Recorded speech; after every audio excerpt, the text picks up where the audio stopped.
বাংলাদেশ ক্রিকেটের hard hitter হিসেবে পরিচিত সাব্বির রহমান আবারও প্রমাণ করলেন কেন তাকে বলা হয় ছক্কা রাজা। লন্ডনে এক ম্যাচেই 22টি ছক্কা মেরে বিশ্ব রেকর্ড গড়ল সাব্বির রহমান। দর্শক, দীর্ঘদিন জাতীয় দলের বাইরে থাকলেও ঘরোয়া ক্রিকেটে নিজের বিধ্বংসী ব্যাটিংয়ের ধারাবাহিকতা বজায় রেখেছেন সাব্বির। তিনি মূলত টি-20 ফরম্যাটে ব্যাট হাতে দ্রুত রান তুলতেই পরিচিত। তবে শুধু রান নয়, ছক্কার দিক দিয়েও তিনি হয়ে উঠেছেন ব্যতিক্রমী ব্যাটিং।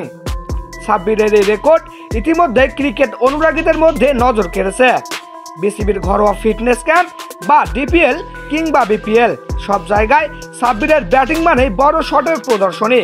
গড় হিসেবে প্রতি ম্যাচেই প্রায় 1.76টি ছক্কা তুলে এনে তিনি হয়ে উঠেছেন একজন পাওয়ার হিটার হিসেবে। এমন ধারাবাহিক ছক্কা মারার কৃতিত্ব বাংলাদেশের ক্রিকেটে খুব কম ব্যাটসম্যানই অর্জন করেছেন।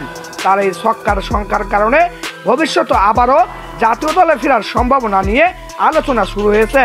তো দর্শক, আপনারা কি চান সাব্বির রহমান আবারও জাতীয় দলে ফিরুক? যদি চান তাহলে চ্যানেলটি সাবস্ক্রাইব করে ভিডিওটি লাইক, কমেন্ট, শেয়ার করে সবার মাঝে ছড়িয়ে দিন। ধন্যবাদ।